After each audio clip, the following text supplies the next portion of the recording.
वो ये है कि नबी पाक सल्लल्लाहु अलैहि वसल्लम ने ये भी बता दिया कि माँ का बड़ा हक है, और हुजूर ने ये भी बता दिया कि बीवी का भी हक है। जो तुमने खुद खाना है उसे खिलाना है, जो खुद पहनना है उसे। अब मसला पता क्या होता है, बीवी का मुतालबा है कि तू सिवाय मेरे किसी की नहीं सुनेगा। वो कहती है कि चूंकि मैं आई हूं सारा कुछ छोड़ के, अब सिवाय मेरे तो किसी और की नहीं सुनेगा। अम्मा कहती है कि चूंकि पैदा मैंने किया है, परवरिश मैंने की है, जवान मैंने किया है, तो हुकूक मेरे ज्यादा है। ये हदीस अम्मा जरूर सुनाएगी अगर उसे याद होगी। अब उसका नुकसान ये होता है कि अगर किसी औरत से ये पूछा जाए कि तू बतला कि बगैर माँ के कोई बच्चा बड़ा हो सकता था, तो उसने पाल पोस के तुझे दिया है, तो तुझे कैसे कह सकती है कि तू किसी और की ना सुन।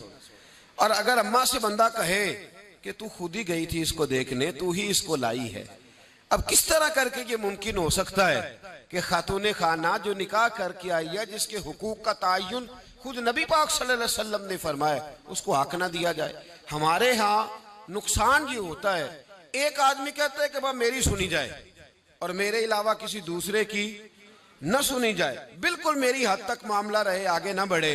मेरे रसूल पाक सल्लल्लाहु ताला अलैहि वसल्लम की खिदमत आली मर्तबत में जब एक शख्स ने अर्ज की कि हुजूर मुझसे बड़ा गुनाह हो गया है, तो मैं क्या करूं, तो नबी पाक ने फरमाया जा जाके अपनी अम्मा की नौकरी कर। एक कोई ऐसा गुनाह उस सहाबी से हो गया था जो दौरे जाहिलियत का था, शारहीन ने लिखा है। अब वो जिनके हुकूक जाया किए थे वो मिल नहीं रहे थे, या वो दुनिया से जा चुके थे, तो उसने हाल पूछा कि हुजूर अब क्या करूं, तो नबी पाक अलैहिस्सलाम ने फरमाया जा अपनी अम्मा की नौकरी कर, अल्लाह तेरे गुनाह माफ कर देगा। उस सहाबी ने फौरन कहा हुजूर मेरी तो अम्मा पर्दा कर गई, मेरी अम्मा तो विसाल कर गई।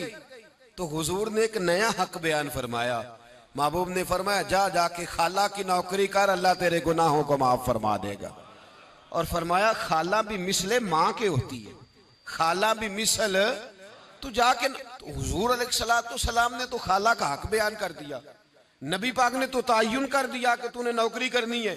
अब अगर बेगम साहिबा को एतराज हो कि तू खाला के घर क्या लेने गया था, तो उधर क्यों गया था, तो ये उसका एतराज इसलिए दुरुस्त नहीं है कि इस हक को रसूल पाक ने बयान फरमा दिया है, नबी पाक सल्लल्लाहु अलैहि वसल्लम ने इसका जिक्र फरमा दिया। मेरे रसूल पाक सैयद आलम सल्लल्लाहु अलैहि वसल्लम ने खुद इरशाद फरमाया, तिरमिजी शरीफ की हदीस है, नबी पाक के ना किसी चचा पर किसी ने एतराज किया। तो जो है मेरी बात पर, अब यहाँ वजाहत नहीं है कि वो मुसलमानों में से थे या गैर मुस्लिमों से थे, लेकिन किसी ने हुजूर के किसी चचा पर, हमारा पता क्या हाल है, चाचा तो बड़ा दुश्मन होता है ना, तो उस पर तो इतराज करे तो ठंड पड़ती है माज़अल्लाह।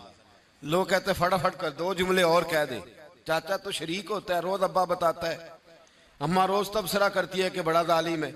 हुजूर के चचा पर किसी ने इतराज किया, ये तिरमिजी है, तो नबी पाक सल्लल्लाहु अलैहि वसल्लम ने फरमाया खबरदार, अगर किसी ने मेरे चचा के बारे में मुझे अजियत दी तो उसने मुझे अजियत दी।